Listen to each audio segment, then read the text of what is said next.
Lorry ഉടമ മനാഫ്, അങ്ങയെ എനിക്ക് പരിചയമില്ല. പക്ഷെ അങ്ങാണ് ഹീറോ. അങ്ങയുടെ നിശ്ചയദാർഢ്യം എത്ര തന്നെ പ്രകീർത്തിച്ചാലും മതിയാകില്ല. താങ്കൾ വെറുമൊരു മുതലാളിയോ ലോറി ഉടമയോ മാത്രമല്ല.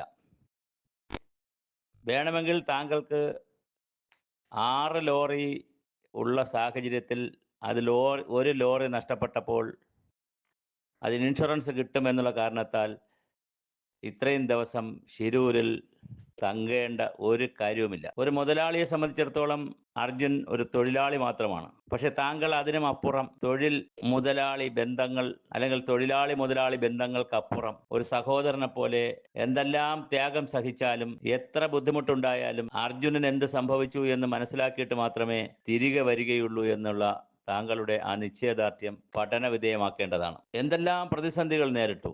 താങ്കൾക്കൊരു ഘട്ടത്തിൽ തല്ലുവരെ കിട്ടിയെന്നും താങ്കളെയും കൂട്ടരെയും തല്ലി ഓടിച്ചുവെന്നും മാധ്യമ വാർത്ത കാണുകയുണ്ടായി. എന്നിട്ടും താങ്കൾ പിന്നോട്ട് പോയില്ല. ഭക്ഷണം കഴിക്കാതെയും ചില ദിവസങ്ങളിലൊക്കെ കുളിക്കാതെയും ഒക്കെ ഒന്നും ചെയ്യാതെ തൻ്റെ സഹപ്രവർത്തകനെ പോലെ ഉണ്ടായിരുന്ന ഒരാൾ തനിക്ക് ജീവിതമാർഗമുണ്ടാക്കുന്നതിനും വരുമാനമുണ്ടാക്കുന്നതിനും താൻ കൂടുതൽ മുതലാളിയാകുന്നതിനും തൻ്റെ തൊഴിലാളി അല്ലെങ്കിൽ തൻ്റെ കൂടെയുള്ളയാൾ വിയർപ്പൊഴുക്കി ഇത്രയും വലിയ റിസ്ക്കുള്ള വലിയ ലോറി ഈ വനാന്തരങ്ങളിലൂടെ ഓടിച്ച് കിലോമീറ്ററുകളോളം കൊണ്ടുവന്ന് തന്നെ സമ്പന്നനാക്കുന്നത് ഈ തൊഴിലാളി കൂടിയാണ് എന്നുള്ള അല്ലെങ്കിൽ അർജുനൻ കൂടിയാണെന്നുള്ള വലിയൊരു ബോധ്യം താങ്കളെ നയിച്ചു. ഇതൊരു സവിശേഷമായ ഒരു കാഴ്ചപ്പാടാണ്, സമീപനമാണ്. സാധാരണ അങ്ങനെ സംഭവിക്കാറില്ല. ആക്സിഡന്റ് പറ്റുന്ന കുടുംബങ്ങൾക്ക് അല്ലെങ്കിൽ കുടുംബത്തിന് ആളുകളെ നഷ്ടമാകും. അവരുടെ പ്രാദേശിക ആളുകൾ കുറച്ച് ദുഃഖവും സങ്കടവും ഒക്കെ പ്രകടിപ്പിക്കും. അതങ്ങ് കഴിയും. എത്രയോ സ്ഥലങ്ങളിൽ ദുരന്തങ്ങൾ ഉണ്ടായിട്ട് ഇപ്പോഴും ജീവനോടെയോ അല്ലെങ്കിൽ മൃതശരീരമോ എടുക്കാത്ത എത്രയോ സംഭവങ്ങളുണ്ട്. പക്ഷെ ആദ്യം മുതൽ തന്നെ, തുടക്ക നിമിഷം മുതൽ തന്നെ എല്ലാ മാധ്യമങ്ങൾ വഴിയും അറിയുന്ന കഴിഞ്ഞത് അർജുനൻ എന്ത് സംഭവിച്ചു എന്നറിയാതെ ഞാൻ അങ്ങോട്ടേക്കില്ല എന്നുള്ള മനാഫിന്റെ ഒരു തീരുമാനം വളരെ വലുതായിരുന്നു. അത് വലിയൊരു നിശ്ചയദാർഢ്യത്തിന്റെ തീരുമാനമാണ്.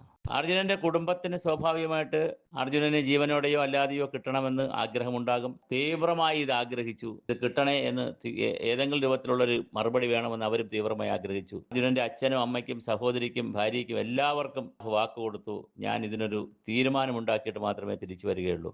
71 ദിവസം ചെറിയ ദിവസമല്ല. ഇതിനിടയിൽ നിർത്തിവെച്ചു.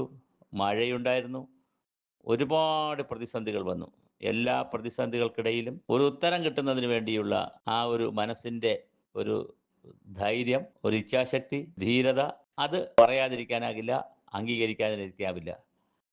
പ്രതിസന്ധികളിൽ തളർന്നു പോകുന്ന ഏതൊരാൾക്കും തീവ്രമായ ആഗ്രഹവും നിശ്ചയദാർഢ്യവും ഉണ്ടെങ്കിൽ ലക്ഷ്യത്തിലെത്താം എന്ന് നാളെ വിദ്യാർത്ഥികൾക്ക് പഠിക്കുവാൻ കഴിയുന്ന ഒരു ചെറിയ ജീവിത കഥ കൂടിയാണ് അർജുനന്റെ അപകടവും ദുരന്തവും മനാഫിന്റെ നിശ്ചയദാർഢ്യമുള്ള തീരുമാനവും. എന്തായാലും മനാഫിനും ആശ്വസിക്കാം. അർജുനന്റെ കുടുംബത്തിനും എന്തെങ്കിലും ഒരു ഉത്തരം കിട്ടിയതിൽ സമാശ്വസിക്കാം.